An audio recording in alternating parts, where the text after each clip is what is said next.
Assalomu alaykum hurmatli ishtirokchilar. Bugungi mavzu parallel dasturlash modellari, umumiy xotira, taqsimlangan xotira va gibrid yondashuvlar. Parallel dasturlashda umumiy xotira, shared memory modeli barcha protsessorlarning yagona adres maydoniga bevosita kirishiga asoslanadi. Masalan, append. Taqsimlangan xotira, distributed memory modelida har bir tugun o'z mahalliy xotirasiga ega bo'lib, ma'lumot almashinuvi xabar uzatish orqali amalga oshiriladi. MP. Zamonaviy superkompyuterlarda eng keng tarqalgan hibrid yondashuv MP-append kombinatsiyasidan foydalanib, tugunlararo va tugun ichidagi parallelizmni birlashtirib, katta miqyosli masalalarni yuqori samaradorlik bilan yechishni ta'minlaydi.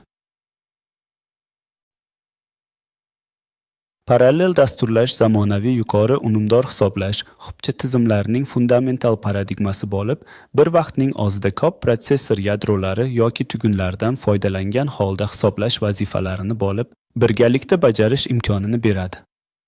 Uning asosiy maqsadi Amdahl va Gustafson-Barsiz qonunlari doirasida maksimal tezlashuv, speedup va skalerlilik scalability ga erishish orqali hisoblash resurslarini samarali ishlatish.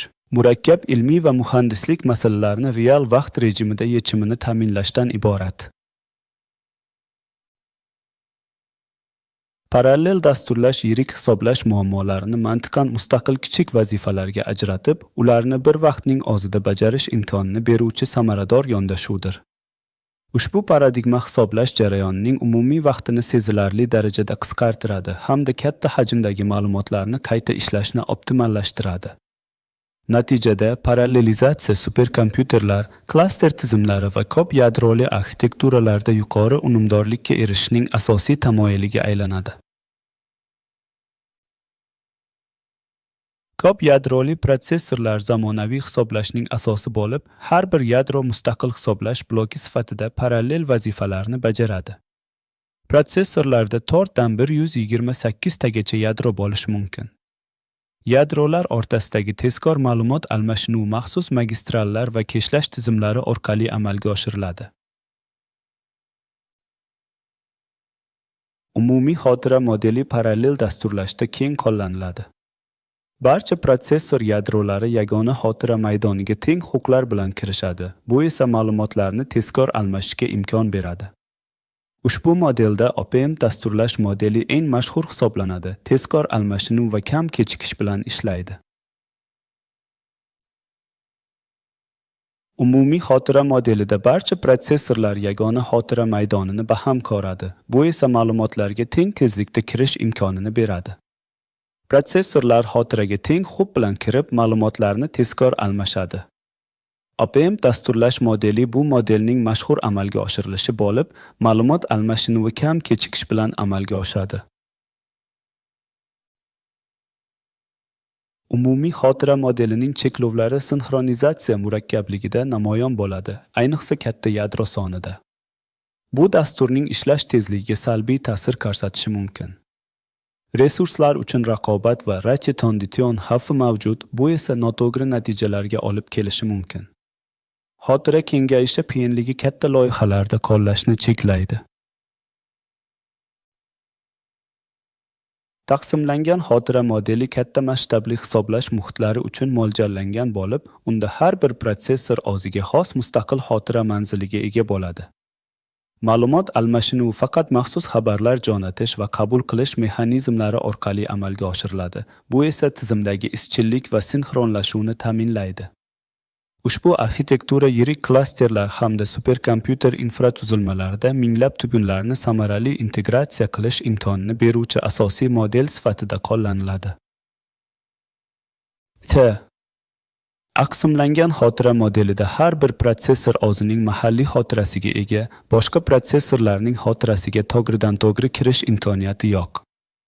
Ma'lumot almashinuvi faqat maxsus xabarlar orqali amalga oshiriladi. Bu esa klaster tizimlarida, xususan katta klasterlar va superkompyuterlarda keng qo'llaniladi.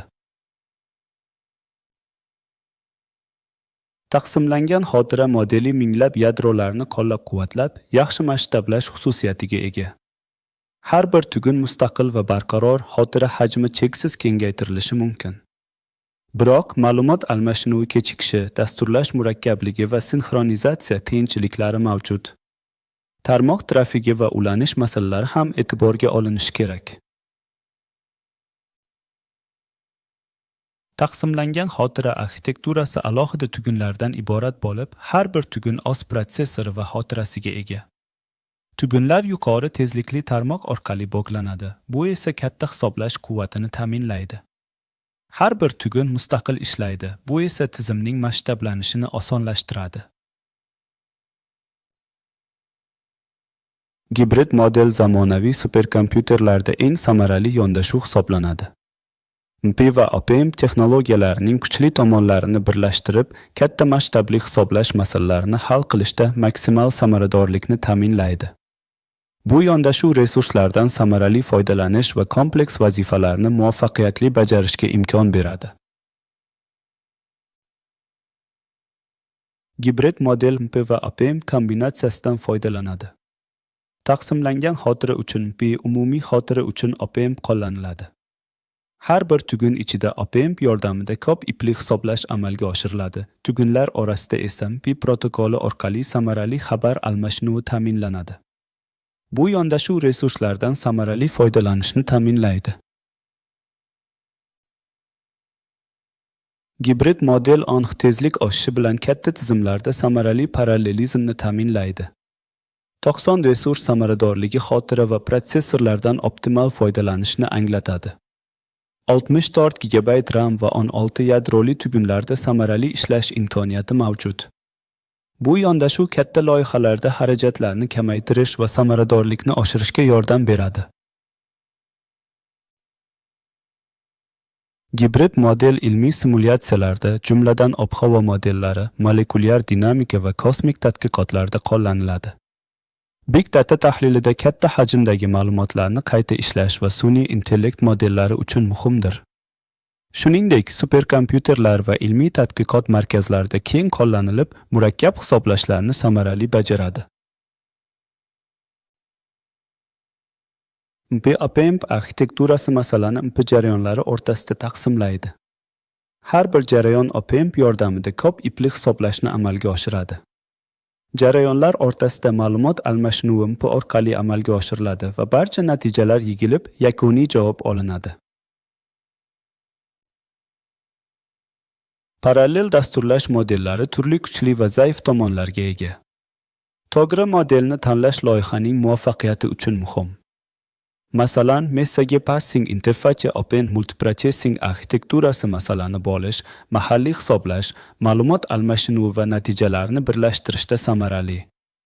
Model tanlashda muammoning tabiati, tizim arxitekturasi, resurs talablari va dasturlash murakkabligi hisobga olinadi. Model tanlashda muammoning tabiati, masalaning parallel bo'linishi va hisoblash murakkabligi darajasi muhim. Tizim arxitekturasi, mavjud protsessorlar soni, xotira hajmi va tarmoq tezligi kabi texnik parametrlar ham e'tiborga olinadi. Resurs talablari, dasturlash murakkabligi va samaradorlik talablari ham model tanlashda hal qiluvchi omillardir. Matritsa ko'paytirishda MP va OPM birgalikda ishlatiladi. Matritsalar qatorlar bo'yicha MP jarayonlariga taqsimlanadi.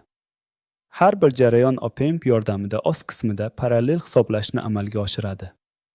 Natijalar MPGTH funksiyasi orqali yigiladi. Bu esa katta matritsalarni ko'paytirish vaqtini sezilarli darajada qisqartiradi.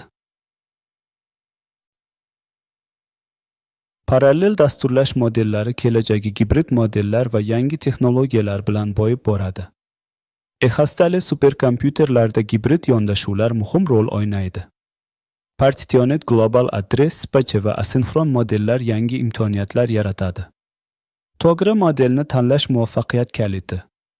Kvantum hisoblash va neuromorfik protsessorlar parallel dasturlashga yangi yo'nalishlar olib keladi. E'tiboringiz uchun katta rahmat. Keyingi videolarda ko'rishguncha xayr.